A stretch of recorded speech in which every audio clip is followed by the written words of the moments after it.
So this is one of 200 Chinese government talent recruitment programs, the 1,000 Talents Plan. And what they do is they target academics and also entrepreneurs, but in my reporting I've been focusing on academics. They target them globally. They recruit them. They have to sign legally binding contracts under which they receive, it can be quite extraordinarily large amounts of money, salaries, plus research grants that can stretch into the millions, perks for their spouse, tuition for their kids, even housing subsidy. In turn, they have to patent their inventions and research in China. So the intellectual property gets owned by China. Now, the biggest concern about this program from an FBI perspective, from national security experts, is that it can be quite a serious national security threat, because research from American academics or Australian academics can be misused to advance China's modernization of its military. It can be misused for weapons development. And then there's also the question of lost opportunities when it comes to commercialization, because this is basically IP theft.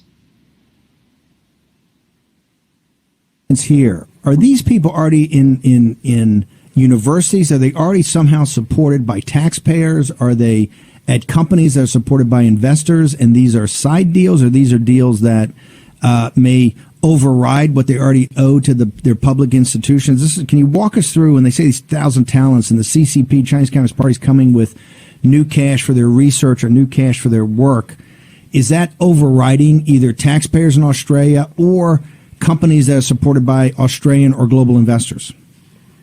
Absolutely, and that's the problem. That goes to the heart of it. These academics are meant to be full-time at an Australian university or an American university, or indeed a company if you're looking at the entrepreneurs, and yet they're signing these separate contracts, legally binding contracts, under which their inventions, their research will end up being owned by China. And the biggest problem, as you point out just there, is when taxpayer money funding through the form of grants. In Australia, it's Australian Research Council grants. In the US, you've got your National Science Foundation, the NIH.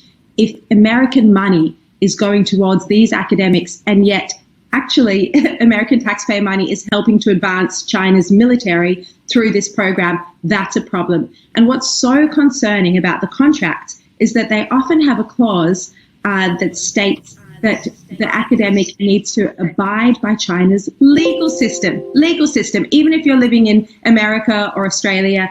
And also some of them say that they have to abide by their religious practices as well, which is really quite extraordinary.